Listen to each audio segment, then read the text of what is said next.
nature of what is then appearing is conditioned, arising, and falling away instantly. Consider carefully, little by little. Is it true?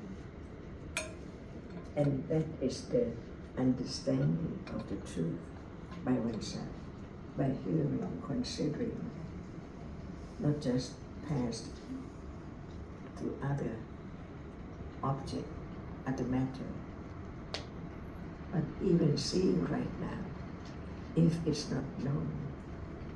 See, if it's not known, no way to understand who's the Buddha, because he taught about the path leading to realize the nature of seeing, which arises and falls away. Because before seeing, there's no seeing, and then there is hearing, not seeing anymore. How come? By conditions. And is it anyone sees because seeing gone? It cannot be I or anyone at all. Just a moment of seeing. Just a moment, considered carefully. Not many moments now. Just a moment of seeing gone, unknowing. So the world is the world of ignorance, the world of atta, taking what appears as something from birth to death, from life to life.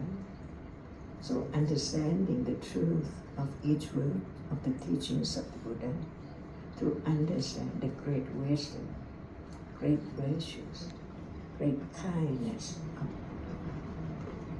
compassion for anyone who now sees no understanding of sin, on and on and on and on. If it's not carefully considered just one word about what is there right now. So can seeing be I, or the bird, or someone, or the fish, or the cat, or it is seeing only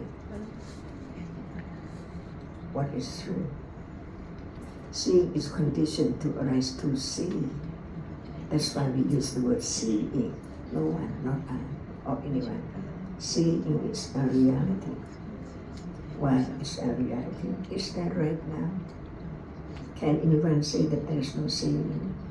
But who knows how come this moment to be just a moment, arising and falling away, never arise again in samsara. The conditions for a moment of seeing gone, all gone. So that cannot be the condition for seeing as that one again. Only one moment, one reality at a time, from life to life. And this is what Buddha taught about Dhamma. See, if we say and listen to Dhamma, what Dhamma? Now, what Dhamma? I listen to Dhamma. What Dhamma now? Because Dhamma means whatever is real, it has its own characteristic to be known that it's so real. Because seeing says, it's not hearing, it's not smelling, it's not thinking. So it's just a moment of a reality of life is there. So very, very short, very, very quickly arising and falling away instantly. Is it true? That's why it's so very, very difficult to begin to have firm confidence of the truth, which is now hidden, until it's opened up from considering the truth. And the truth can never be changed at all. Seeing just arise in a moment to see and then gone. Who can change it? It's gone. And that is the meaning, Dhamma, no one. So Dhamma is its reality, no matter what. Even there's no word for each one, but it's real. It doesn't matter what word is used for it, but the nature of it is there as just that which is real, conditioned to arise, and in false way. Why? A little more careful considering. There are conditions for whatever arises. Just for whatever arises, no more. So as soon as it has risen, it's gone instantly, right now. And Buddha didn't teach just to think about it, to understand it, but to realize the nature of what he had realized and taught everyone, the way to get closer and closer to the truth, to realize the truth now. Seeing is not hearing, it's not hardness, it's not anything. It's just a moment of that which arises and see. Does anyone experience its nature now? Seeing to be truthful. Understand? Anyone? Not yet, but it's so true. That's why Buddha taught for 45 years about the truth of what is there so real at that very moment. Seeing now is real. He taught about it. Hearing now is real. He taught about whatever is real. Thinking is real. All unconditioned. And that's the meaning of anatta. So what did Buddha say?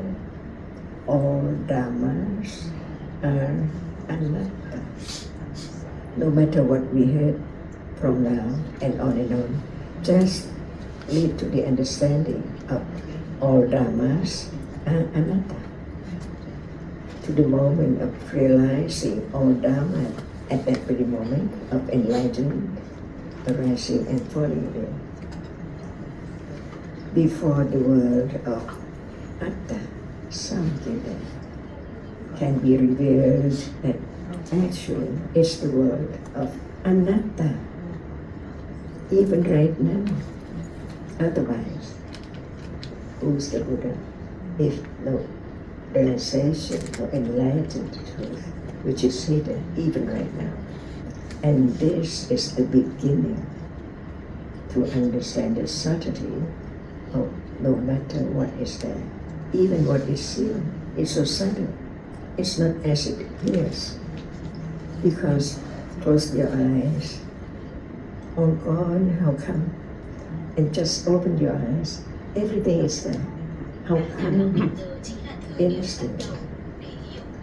It means that a moment of experiencing whatever it says, so very short, arising and falling away. Just one point or one dot, or one tiny reality which impinges on the eye. And the seeing just arises to see. There can never be anything at all. No table, no hair, no nails, nothing. But the rapidity of the succession of what is there, arising and falling away, condition, the continuation of the arising and falling away appears as something. Even this, see, this is not the other. Just one dot, one moment, split seconds moment of seeing. That's why who's the Buddha? The one who taught about the ultimate truth of what is there, to be known as it is. No one, no thing, only a moment of that which arises and falls away in split seconds can be realized before the wrong understanding, the idea of self or someone can be absolutely, ultimately eradicated, never to arise again at all. Is that the understanding of who's the Buddha? So the way to respect, to pay respect, is to understand his words. Because he didn't teach anyone to just remember the whole story of saying as Ayatana or Arya Satya or Paticca, but the nature of what is right now. No one at all. Only a moment of a reality which arises and see or experience whatever is there in life. So how long have we lived? Not just to listen. Non-stop, from moment to moment. Birth and death and birth and death and birth and death. Is that true? Everyone will die, for sure. But no one conditioned reality. So born to see, to hear, to smell, to taste, to think, to be ignorant, or begin to be the wise one. Because understanding the truth of what is there right now as it is, what is seen is not the seeing, right? Each word should be studied so very carefully, because understanding is letting go, not want to experience it, not to be wise, not to be able to understand the word of the teaching, but to eradicate what is there, which keeps on arising and following from moment to moment, from life to life. Is this the point of listening to the enlightenment, to understand the ultimate truth of what is there right now anymore?